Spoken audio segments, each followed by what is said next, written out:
Breaking news చూస్తున్నాం. కృష్ణా జిల్లా మచిలీపట్నంలో పోలీస్ కానిస్టేబుల్స్ అభ్యర్థుల దేహదారుఢ్య పరీక్షల్లో విషాదం నెలకొంది. ప్రభుత్వ ఉద్యోగం మీద ఆశ ఓ యువకుడి ప్రాణాల్ని బలికొంది.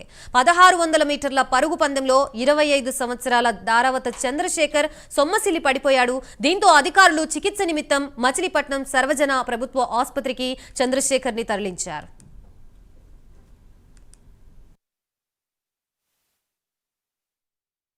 జీలకొండ ఏకుండూరు మండలం జీలకొండ కానిస్టేబుల్ ప్రిపేర్ అవుతున్నాడు ఈవెంట్స్కి. ఈ రోజు వాడికి ఈవెంట్స్ ఉన్నాయని చెప్పేసి నిన్న వచ్చాం. నేను వాడు కలిసే వచ్చాం.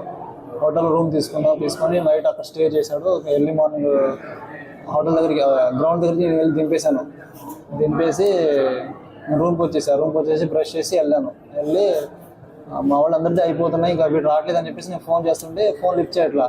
సరే సర్టిఫికేట్ వెరిఫికేషన్ ఉన్నాడు అని చెప్పేసి అనుకుంటున్నా.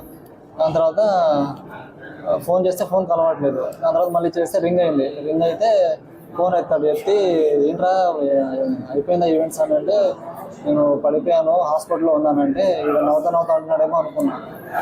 కానీ పక్కన కాన్ హెడ్ హోంగార్డ్ అన్న ఉన్నారంట. హోంగార్డ్ అని ఫోన్ ఇచ్చి, తమ్ముడు ఇలా జరిగింది మీ ఊరికి రా అంటే వచ్చాను. ఇక్కడికి ఇస్తే ఈసీజీ తీశారు. దాని తర్వాత కండరాలు మొత్తం పట్టేసి మా ఆవిడికి బాడీలో పొటాషియం లెవెల్స్ ఎక్కువైనా సంథింగ్ ఏదో అన్నారు. ట్రీట్మెంట్ చేస్తున్నాం. ఎలా మేడం అంటే తగ్గిపోద్ది, ఇప్పుడే కదా స్టార్ట్ చేసింది అని చెప్పేసి అన్నారు సార్. దాని తర్వాత ఇంకా వెంటనే బ్రీతింగ్ అందట్లేదు అన్నాడు. నాకు బ్రీతింగ్ పట్టించిందంటే ఫోన్ చేస్తే డాక్టర్లు ఏమీ ఇదవ్వాల, నర్సులు ఫోన్ చేస్తే డాక్టర్ ఏమో ఫోన్లోనే మాట్లాడుతున్నారు.